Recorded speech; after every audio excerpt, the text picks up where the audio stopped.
দশম খণ্ড।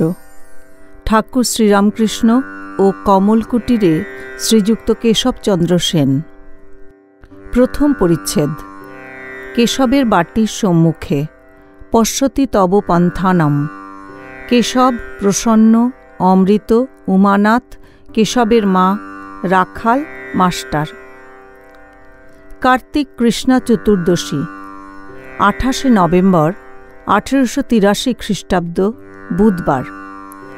আজ একটি ভক্ত কমলকুটিরের ফটকের পূর্বধারের ফুটপাতে পায়চারি করিতেছেন। কাহার জন্য ব্যাকুল হইয়া যেন অপেক্ষা করিতেছেন। কমলকুটিরের উত্তরে মঙ্গলবাড়ি, ব্রাহ্মভক্তেরা অনেকে বাস করেন। কমলকুটিরে কেশব থাকেন।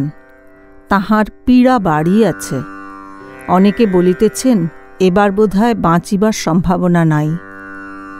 শ্রীরামকৃষ্ণ কেশবকে বড় ভালোবাসেন।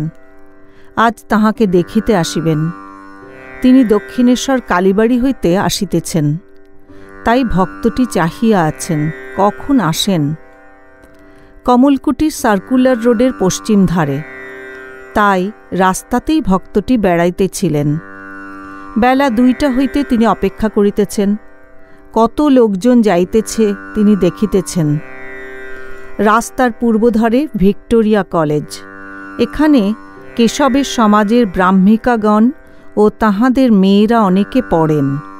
রাস্তা হইতে স্কুলের ভিতর অনেকটা দেখা যায়। উহার উত্তরে একটি বড় বাগানবাড়িতে কোনো ইংরাজ ভদ্রলোক থাকেন।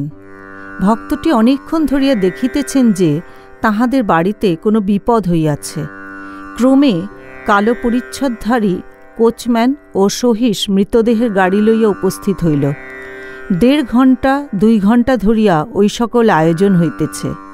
এই মর্তধাম ছাড়িয়া কে চলিয়া গিয়াছে, তাই আয়োজন।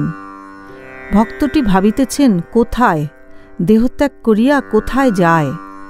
উত্তর হইতে দক্ষিণ দিকে কত গাড়ি আসিতেছে।